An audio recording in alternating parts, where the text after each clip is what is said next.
So it's not to say that there isn't ever anybody who has taken their MCAT in August and then got into medical school, right? But we don't want to have to be the one exception that defies all odds.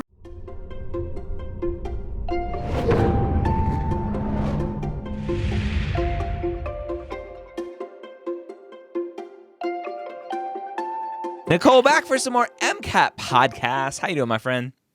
Doing good. Excited to chat more MCAT details and MCAT timelines. MCAT timeline. So a couple episodes ago, we talked about kind of how your MCAT date affects your application and when your application is complete. And we had this fun little graph that I share that I can share again right here. This little, oh, that's not it.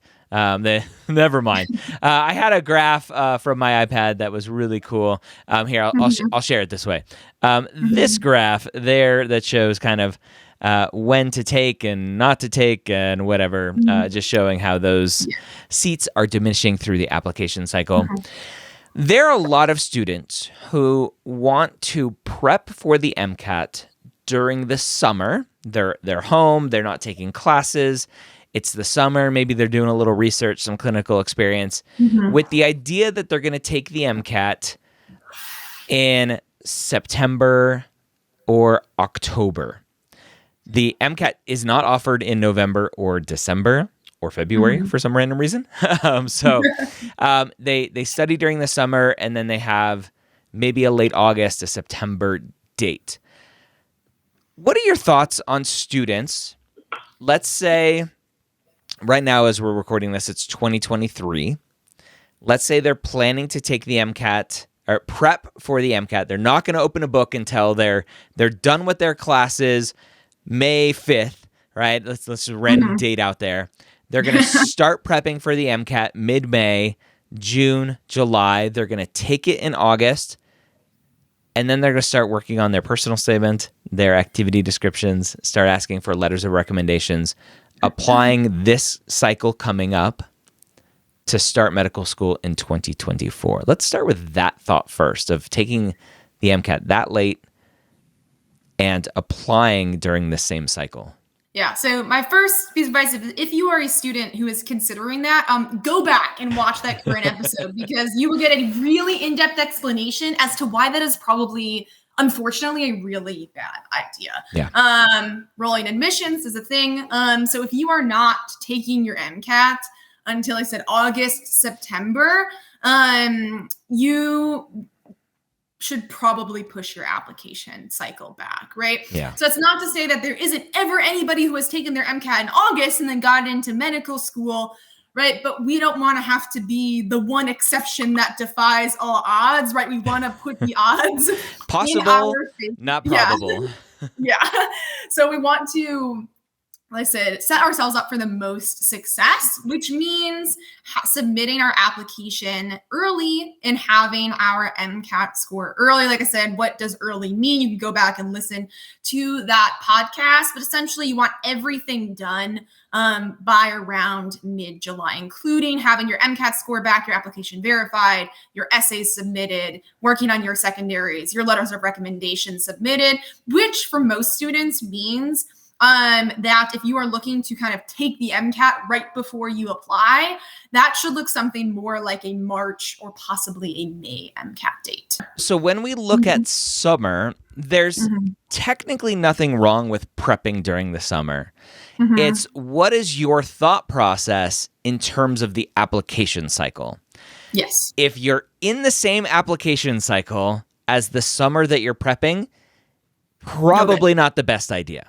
Right? Not to say that you can't do it, but most experts, if you want to hang that hat on us, will tell you not to do it, again, because of that fun graph that I showed you earlier, where just throughout the application cycle, the number of seats is going down, the number of applicants is going up, and at some point, there's just a lot of diminishing returns in terms of applying later and later and later and later.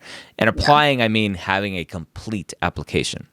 And if you're taking a later MCAT, that med school sees that you're taking an MCAT, and they're just going to sit on your application most likely and wait for that score to come back. And it's just not a great idea. Again, anecdotally, you can find plenty of people that'll say, oh, I took a September MCAT score and I got in. That's the exception to the rule. Happens every year. I said, but we want to be, we want to comfortably sit in the majority, yes. right? If possible. It's a long process. It's an expensive process. It's difficult, right? You want to give yourself the best shot possible. So that's really the moral of the story. There is give yourself the best opportunity you can to succeed, because you don't want to have to apply another time if you can avoid it. Yeah. The one thing that I really like the thought process of prepping during the summer is that if things don't go according to plan, right? Life happens, whatever, and you're like, I'm going to take the MCAT in October and I'm going to prep during the summer. I'm going to take it in October, and just something happens and you're not ready. You can push back to January, to March, to April, assuming, right, the application for the next cycle, and you're still perfectly fine timeline-wise with getting your MCAT score back and understanding what that score means for your application before you submit. And so it allows a lot more flexibility. Now, unfortunately, not everyone is available to prep during the summer. They're taking summer courses, they're traveling, whatever.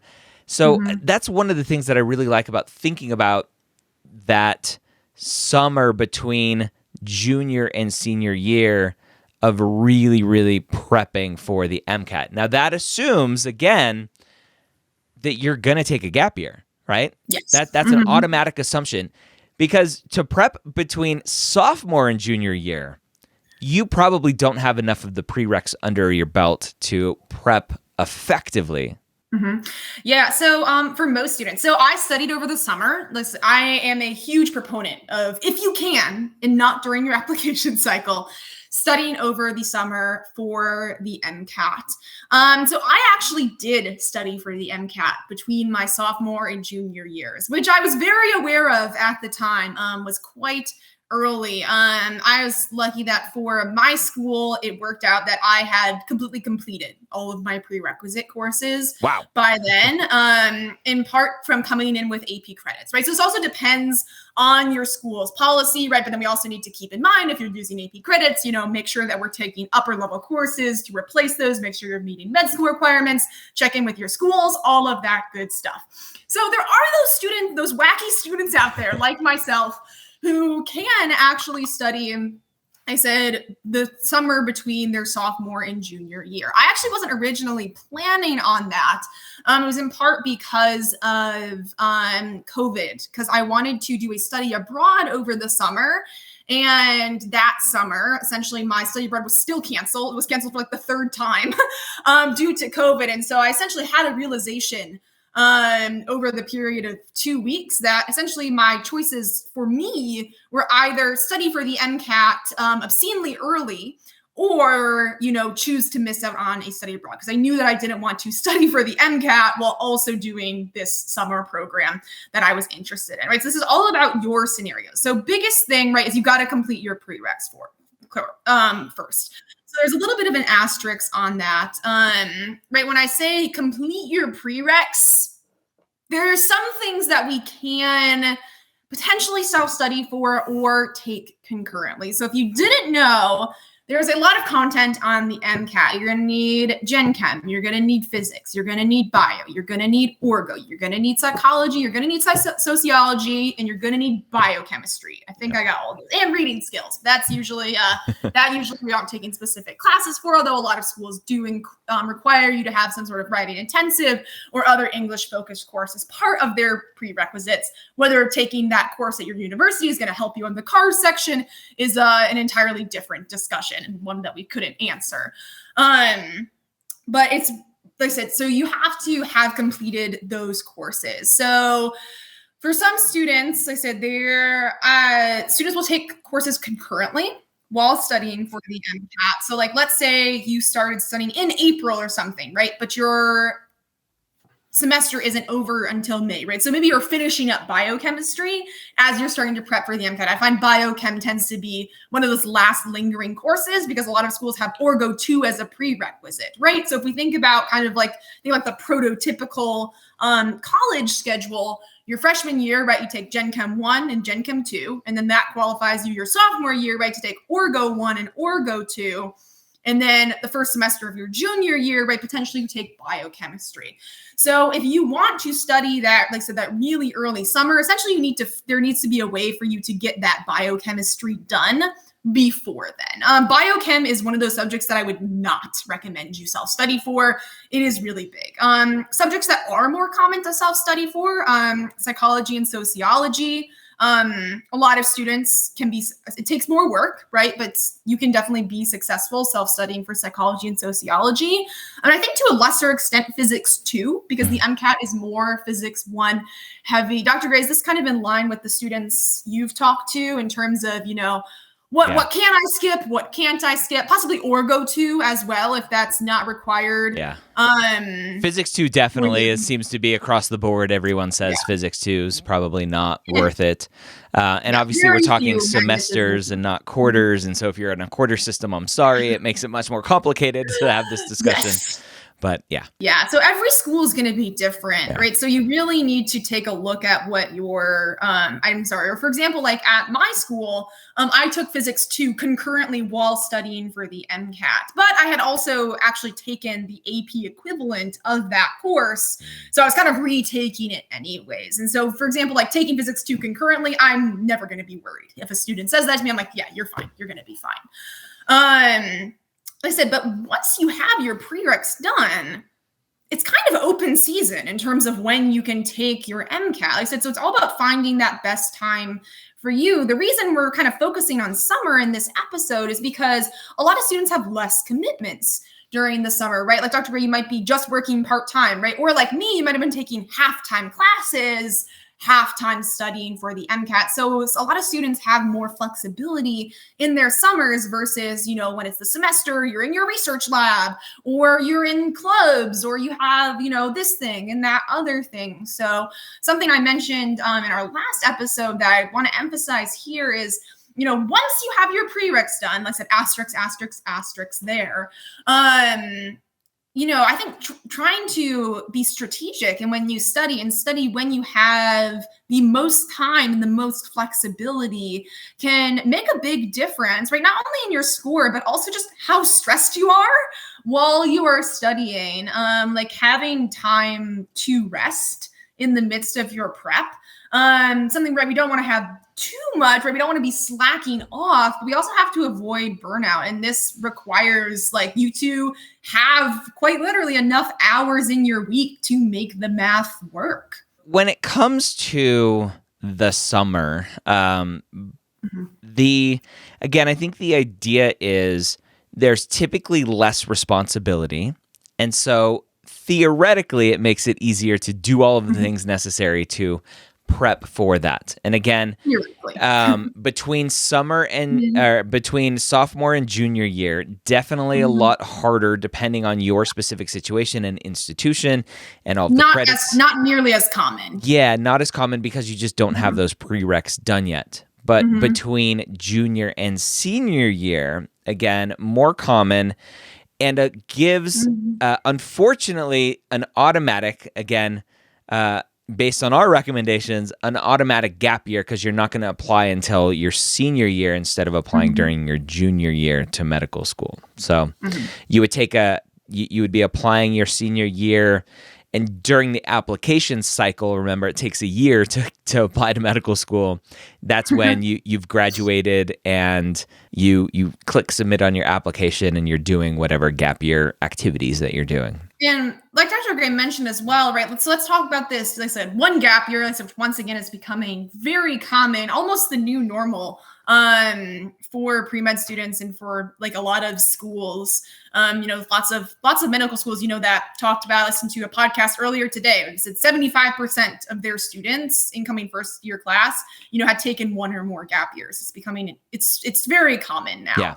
But let's just caveat that with, that doesn't mean you should and it's good and you must, right? It's just, that's what the data shows. Yeah, it's about what works for you. That's also, you could also say, well, 25% of people applied straight through. And there's also, something we said for trends, right? Oh, well, everyone else is taking a gap year, so therefore I am also going to take a gap year. So it's, none of this is one size fits all. It's just options to think about, right? Set yourself up for the best success, whatever that means for you, right? But let's say we're going back to this one gap year situation, studying during the summer of between your junior and senior year, right? Let's say you took your MCAT on August 1st, but you get it back on September 1st, and it didn't go how you hoped.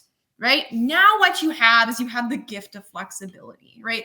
You have 2 full semesters essentially, right? So this will be going into your last year, your senior year of college if you're doing a traditional 4-year program, right? You would have 2 other semesters that you have an option to study for, and for students that who are in that situation, right, it can be really nice to have that flexibility of, I'm actually going to not start studying, maybe I'll start studying on my winter break, right? So I'm going to take a few months off, kind of reset myself, make sure that I'm not just pushing, getting really burnt out. And then you're kind of back on a more traditional MCAT timeline, right, which is studying that spring while you are also writing your applications to submit June-ish. All right. And then last thing that I want to bring up is Blueprint MCAT now offers a summer immersive, 1-month immersive. As we're recording this and it's going to come out, the immersive is right around the corner. So may not be the best time to talk about this, but it's starting in just a couple weeks as this episode comes out in June. But for students where maybe there's a second immersive offered during the summer or maybe during the winter or whatever, talk about the immersive. Who is the immersive good for? Because that is a lot of work. 1 month, super intense, full-time job kind of hours. Yeah, so I had the privilege of teaching for Blueprint's first ever immersive this past winter, and it was a great time. we had so much fun. It was tough, but we had a lot of fun in the process with myself and the other instructors and the students. So the immersive, I said, is a 1-month program. So I'll just quickly contrast this with kind of the regular Blueprint live online course, so kind of our standard live online course, which is either 16 weeks, like 10 to 16 weeks, depending on how frequently your class meets. So that is 16 lessons, essentially, that are delivered to you live. What the immersive does is it takes basically all of that amazing content and strategy you get through live online, it condenses it down into 1 month, plus adds a bunch of other resources. So you have really packed days. So to get back to the question, okay, well, who is the immersive good for? Immersives, you have to be someone who can dedicate a full month to it. So ideally, you should not be doing anything else other than the immersive, because it is going to be, with the actual hours you are in live class and in discussions, and in tutoring as well. There's a couple options for tutoring packages you can get with your immersive. It's basically like a 9 to 5. You're going to be treating it like a full-time job. And when you are not studying, you are going to be laying on your couch watching Netflix. I hope that would be my goal, taking walks, hanging out with friends, because you are going to have really, really long days. And so that's not to say that the program is not meant to burn you out, but it is an immersive program. So that means that you have to be able to dedicate that time. Ideally, you would have literally nothing else going on that month other than studying for the MCAT and, maybe one volunteer thing here, maybe a one-off meeting.